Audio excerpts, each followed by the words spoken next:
자, 기원전 4세기경 시키온 화파의 중심 인물인 팜필로스. 자, 뭐 여기까지는 굳이 가로치기 안 해도 되는데 팜필로스 줄만 그어두시고요.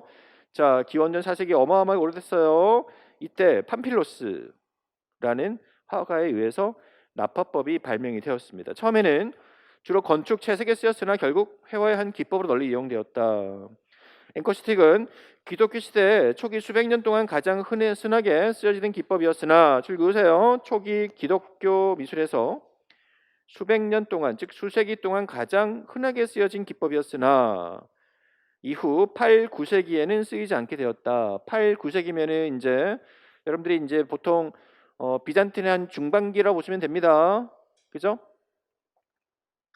자, 17세기에는 카일루스 백작이 이 기법의 활용을 다시 소생시키려 했으나 성공하지 못했고요. 외우실 필요 없어요. 19세기 테레핀류에 용해에 된 납을 섞은 여러 가지 혼합체가 프랑스, 영국에서 사용되기도 했었다. 그러나 이후에도 별로 다루기 힘들어서 크게 이용되지 못했다. 오늘날은 납은 색채를 더욱 쉽게 바르기 위해서 송진과 혼합해서 쓴다. 자, 송진 가로하시고요. 오늘날에도 앵커스틱이 쓰이긴 하는데 여러 가지 불편해서 유화물감이라는 혹은 아크릴 물감이 너무나 잘 유용하기 때문에 쓰이는데 이거를 특별히 쓰는 사람들은 이제 그 역사성 때문이에요. 그러면 오늘날에는 납을 그냥 쓰는 게 아니라 색채를 더욱 잘 쉽게 용이하게 바르기 위해서 뭘 한다?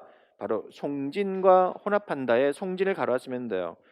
결론은 앵커스틱은요 일반적으로 벌꿀에다가 안료를 녹여서 쓴 건데 밀랍 좀 더 붓질을 좀 용이하게 하려면 뭘 섞느냐? 송진을 섞어요. 여기서 송진을 가로 별표를 치세요. 왜냐면 이제 최근에 시험 문제 어떻게 나왔죠? 동량화에서 명반을 섞거나 혹은 아교를 섞거나 이렇게 나왔잖아요. 이게 송진을 섞는다를 꼭 외워두세요. 밀랍하는 송진을 섞으면 붓질하기 훨씬 쉬워진다. 됐습니까? 네, 거기는 가져가야 돼요.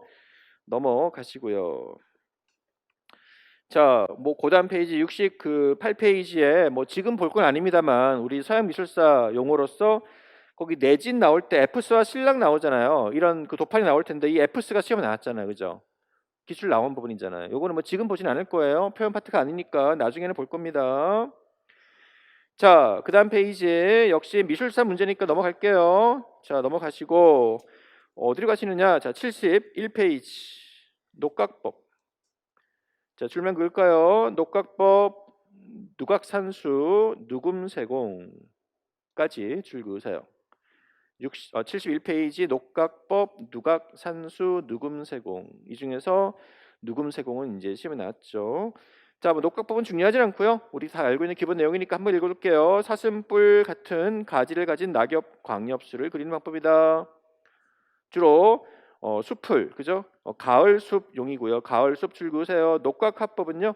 가을 숲에 잘 쓰이고 녹묵을 써서 많이 그립니다. 녹각은 녹묵.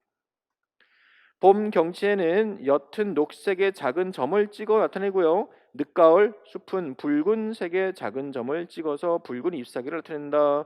여기도 알아두시면 좋긴 하겠습니다. 그냥 녹각화법 자체를 모르시는 분 안 계실 테니까 봄과 늦가을에서 녹각화법을 활용하는 차이점으로서 서술형 문제에 대한 대비겠습니다. 자, 누각 산수. 자, 산수의 화제 계속 나오고 있죠. 동량화에서 산수와 높은 누각 그리고 정자 등을 조합해서 그리는 산수를 누각 산수라고 하는데 막상 이 개념줄 그으시고요. 막상 이거를 제시하잖아요. 누각 산수란 말 자체를 좀 많이 못 들어본 분들이 많아서 이거 놓치신 분이 많습니다. 됐죠? 자, 북송에 이런 그 누각 산수가 많이 그려졌고요. 곽희의 임천고치에 따르면 줄 그으세요. 산수에 누각이 있는 곳은 그곳이 명승짐을 보여준다. 자, 곽희 임천고치 줄 그으시고 너무나 유명한 삼원법이 나온 저서인데요. 곽희 주장이니까 당연히 줄 그어야 되겠죠. 가로치기 하세요. 어디다가 누각에다가 산수에 가로가 있으면 그곳은 명승지다. 라고 얘기한 사람은 곽희예요. 인천고치에서. 그럼 여기에 이제 누각이라고 해야 되는데 막상 이럴 때 또 사람들이 생각이 안 나니까 이제 사람 뭐 이렇게 적기도 하고요. 뭐 그죠? 별 얘기를 다 적겠죠. 이럴 때 누각 가로하시고 역시 별표를 쳐두세요. 자, 그리고 이제 시험 나왔던 거 누금세공입니다. 시험 나왔었죠. 공예 기법이네요. 자, 얇은 금판 위에 작은 금 알갱이를 붙이면서 문양을 나타내는 경법인데요. 자, 요거 뭐 우리 그 한국 미술사에서는 당연히 그때 귀걸이, 그죠? 이 기록 나왔었는데 전 세계적으로 같이 쓰이는 기법이에요. 이집트의 12왕조 때 출현해서 메소포타미아, 그리스 등에서 발달했고요. 중국은 한데 성행했다. 한나라. 한반도 전래된 누금세공법은 평양 서감리에 출토된 대금구가 북방계 양식이고요. 신라 유물에서 바로 이러한 요소가 바로 보였다. 뭐 이런 거 외울 필요 없겠죠.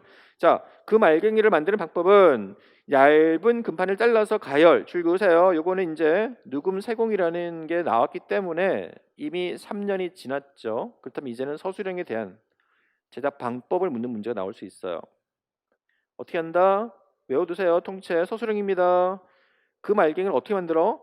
얇은 금판을 잘라 가열하여 둥근 입자를 만들거나 잘라낸 금판을 탐분 사이에 층을 이루어 끼워서 가열하게 된다. 이 탐분이라는 게 일종의 금가루를 더, 그러니까 그 어떤 물질을 더 나누기 위해서 쓰는 작은 소분화된 도구라 보시면 됩니다. 이 사이사이에 끼면 이게 쪼개져요.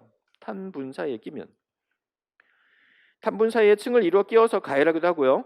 금사를 금사, 금을 실처럼 얇게 만든 게 금사죠. 금사를 입불대로 가열. 입불대가 뭐죠? 예, 입으로 부는 불대 같은 거 우리 왜 유리 공예 할 때 그죠? 빨대처럼 생긴 건데 거기 끝에 유리액을 담으면 불면은 동그랗게 부풀어 오르잖아요. 이런 입불대로 가열해서 잘라 만든다. 이렇게 다양한 방법이 있는데요.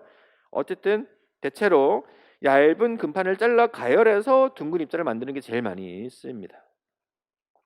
또 금을 녹여서 작은 구멍이 있는 채 같은 것에 부으면서 찬물에 내려식혀 만들 수도 있다. 요 방법도 잘 쓰입니다. 채. 줄 그으세요. 금을 녹여요. 작은 구멍들이 나 있는 채에다가 부으면서 찬물에 내리면 그 사이사이로 떨어지면서 찬물과 만나면서 바로 알갱이로 굳어서 내려옵니다. 자, 이렇게 만든 금 알갱이는 대개 육룡 온도가 즉 녹는 온도가 낮은 금속 가루나 붕사 혹은 염화동을 사용해서 금판에 녹여 붙입니다. 됐죠?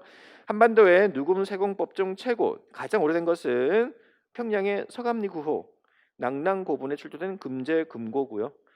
특히 신라의 귀걸이 이거 시험에 나왔었죠. 이럴 때 여러분들 나중에 한번 평양 서감리 금제금고라고 한번 찾아보시면 이제 이런 것들은 이제 교과서에 실려 있지는 않지만 용어 사전이 있기 때문에 우리나라에서 가장 오래된 누금세공 기법을 만든 유물이다라고 해서 한번 검색을 해볼 필요는 있겠습니다. 됐죠? 네, 이렇게 두시고요. 자, 그리고요. 그 밑에 누동합판은 나중에 우리 중국 미술사 할 때 중요하게 다룰 거예요. 지금은 안 볼 거고요. 넘어가겠습니다. 자, 다음 페이지에 눈 속임 기법이 나오네요. 자, 눈 속임 기법 줄 그으시는데 그 옆에 프랑스어로 뭐라고 돼 있죠?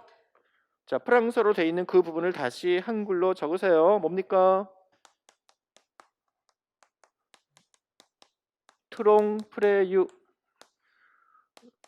불어예요. 여러분들이 트롱프레유 그러면 눈 속임 기법이다라고 정확하게 외워주셔야 됩니다. 트롱프레유. 자, 불어입니다. 불어. 트롱프레유인데요. 거기 이제 불어 되어 있는 그 단어예요. 트롱프레유. 자, 보세요. 세밀한 묘사로 실제 것을 본 듯한 착각을 주는 기법. 세밀한 묘사라고 돼 있죠. 평면에다가 굉장히 세밀하고 정밀하게 그려서 마치 실제 있는 것처럼 그리는 거예요.